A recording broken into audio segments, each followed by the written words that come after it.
নমস্কাৰ প্ৰাসংগিক প্ৰশ্নলৈ আপোনালোকক আদৰণি জনাইছো সম্প্ৰতি আমাৰ মুখ্যমন্ত্ৰী মহোদয়ে কৰা এটা মন্তব্যই চাৰিওফালে তুলপাৰ লগাই আছে আৰু সেইটো হৈছে সামাজিক সৌজন্যৰ কথা যে এখন ৰাজ্যৰ মুখ্যমন্ত্ৰীয়ে তেওঁৰ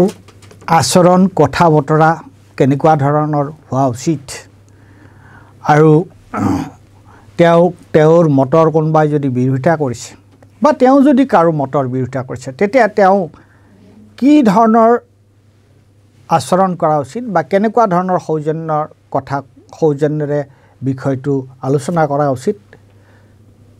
সেইটো সকলোৱে জানে কিন্তু আমাৰ মুখ্যমন্ত্ৰী ডাঙৰীয়াই যি ভাষা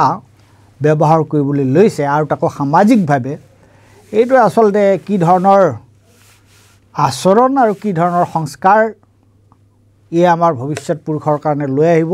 এইটো কিন্তু সন্দেহৰ কথা কিন্তু মই আজি সেই কথাটো আলোচনা কৰিবলৈ ওলোৱা নাই যে আমাৰ মুখ্যমন্ত্ৰীয়ে তেওঁৰ আচৰণত বা বক্তব্যত তেওঁ কি ধৰণৰ ভাষা ব্যৱহাৰ কৰিছে সেইটো আৰু কি সামাজিক আচৰণ সভ্য সমাজৰ যি সামাজিক আচৰণ বা ভদ্ৰ সমাজৰ সামাজিক আচৰণত সেই ধৰণৰ কথাবিলাকক কেনেকুৱাকৈ লোৱা হয় সেই প্ৰশ্নটোহে মই ইয়াত উত্থাপন কৰি মই বেলেগ এটা বিষয়লৈ যাব বিচাৰিছোঁ এইটো হৈছে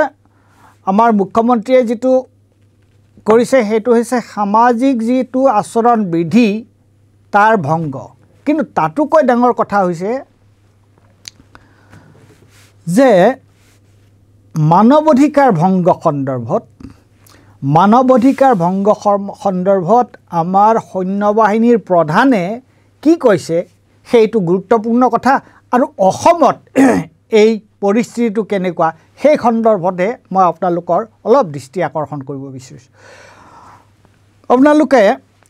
এইখন মোৰ হাতত থকা এইখন পেপাৰ হৈছে ইণ্ডিয়ান এক্সপ্ৰেছ আৰু এই ইণ্ডিয়ান এক্সপ্ৰেছখনৰ 12 তাৰিখৰ ইণ্ডিয়ান এক্সপ্ৰেছ আৰু তাত এটা খবৰ ওলাইছে প্ৰথম পৃষ্ঠাৰ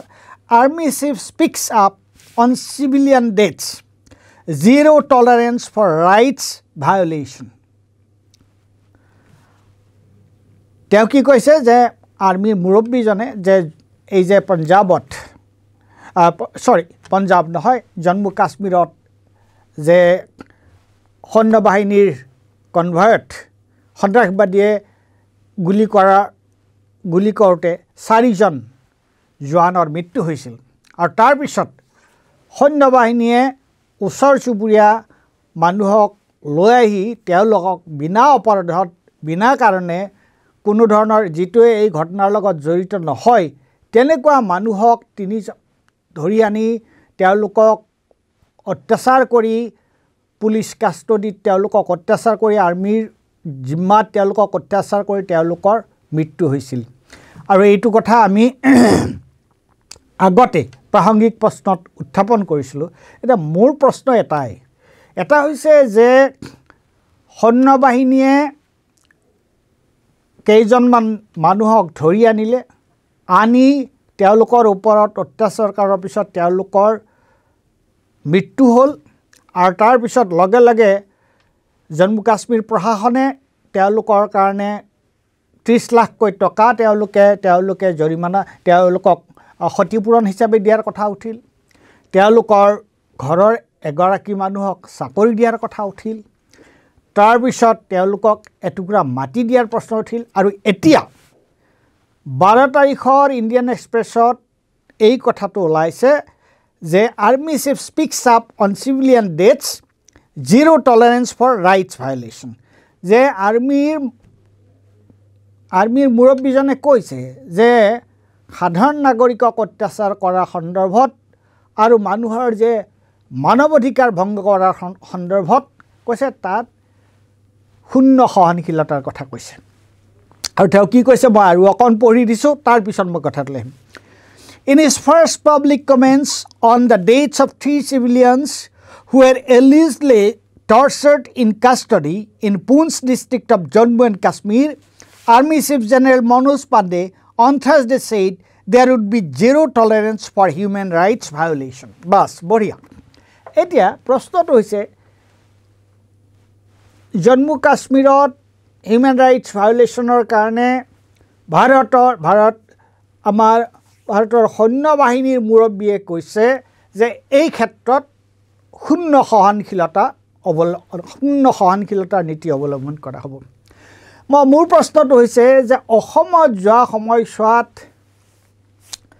এই যে এনকাউণ্টাৰ কিলিংবোৰ হৈছে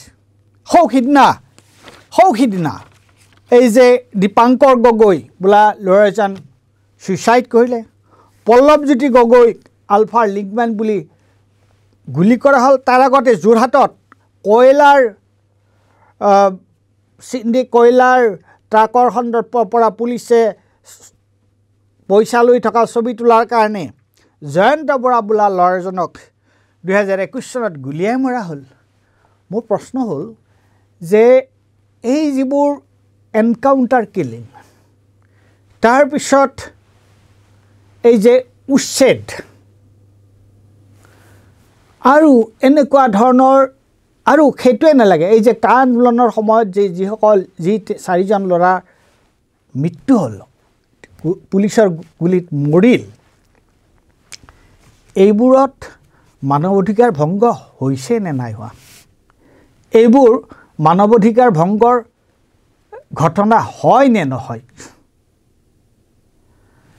এই যে আপোনাৰ ইয়াত বৰদোৱাৰ ওচৰত পুলিচে যে পুলিচ কাষ্টডি এজন মানুহ মৰাৰ পিছত পুলিচ থানা জ্বলাই দিলে, তাৰপিছত যে মানুহক যে হত্যা কৰা হ'ল, তাৰপিছত যে তেওঁলোকৰ ঘৰ বাৰী ভাঙি দিয়া হ'ল, এইবোৰ আইনী কামনে? এইবোৰে মানৱ অধিকাৰ ভংগ কৰিছে নে নাই কৰা? এই সন্দৰ্ভত আমাৰ পুলিচৰ মুৰব্বী বা আমাৰ মুখ্যমন্ত্ৰী বা আমাৰ চৰকাৰে এই সন্দৰ্ভত কি ক'ব? মনত ৰাখিব, মই এই প্ৰশ্নটো এইকাৰণে উত্থাপন কৰিছোঁ যে ভাৰতীয় সৈন্য বাহিনীৰ যিজন মুৰব্বী তেওঁ কৈছে যে সাধাৰণ নাগৰিকৰ ওপৰত সোধপোছৰ নামত সাধাৰণ নাগৰিকক ওপৰত যদি অত্যাচাৰ কৰা হয়, সাধাৰণ নাগৰিকক যদি হাৰাশাস্তি কৰা হয়, তেওঁলোকৰ মানৱ অধিকাৰ ভংগ কৰা হয়, তে এইটোক মানি লোৱা নহ'ব। এই ক্ষেত্ৰত শূন্য সহনশীলতাৰ কথা আছে। ভাৰতৰ আৰ্মি সৈন্য বাহিনীৰ প্ৰধানে কোৱা কথা এইটো। এতিয়া আমি দেখিছোঁ অকল জম্মু কাশ্মীৰতে নহয়, ভাৰতবৰ্ষৰ বিভিন্ন ঠাইত আৰু অসমত আমি দেখিছোঁ কেনেকুৱাকৈ নিৰ্বিচাৰে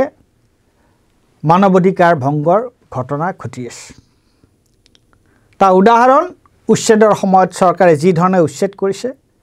উচ্চতম ন্যায়ালয়ৰ নীতি নিৰ্দেশনা নমনাকৈ, তাৰ প্ৰতি কোনো ধৰণৰ গুৰুত্ব নিদিয়াকৈ,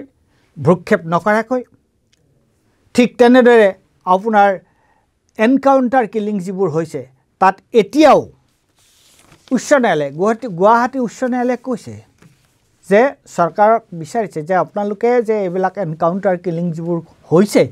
সেই সন্দৰ্ভত আপোনালোকে শপতনামা এটা দিয়ক, এফিডেভিট দিয়ক। এতিয়ালৈকে চৰকাৰে কিন্তু এফিডেভিট দিব পৰা নাই। গতিকে য'ত ভাৰতীয় সৈন্য বাহিনীৰ মুৰব্বীয়ে কৈছে যে মানৱ অধিকাৰ ভংগ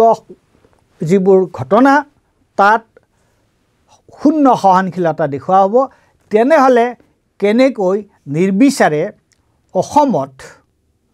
মানৱ অধিকাৰ উলংঘনৰ এই ধৰণৰ ঘটনাবোৰ এটাৰ পিছত এটাকৈ কেনেকৈ ঘটি আছে? আৰু উচ্চ ন্যায়ালয়ত মই ক'লোৱে যে এনকাউণ্টাৰ সন্দৰ্ভত এতিয়ালৈকে কিয় উচ্চ ন্যায়ালয়ত,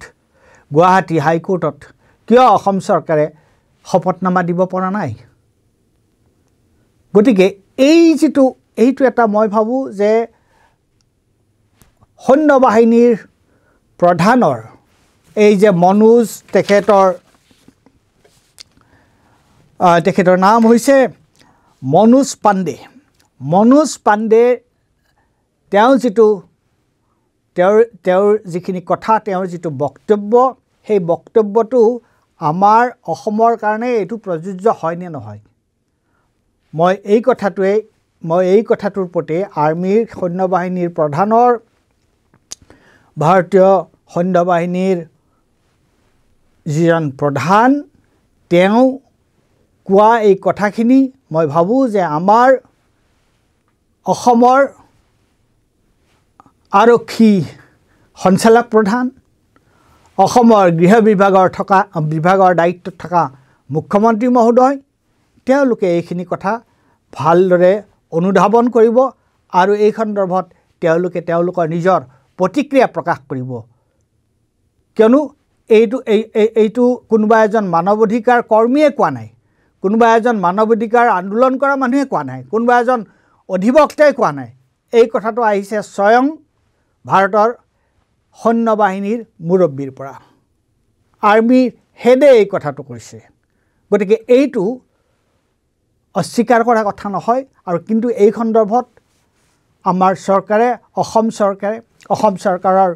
আৰক্ষী বিভাগৰ মুৰব্বীয়ে, গৃহ বিভাগৰ মুৰব্বীয়ে, গৃহ আয়ুক্তই তেওঁলোকে কি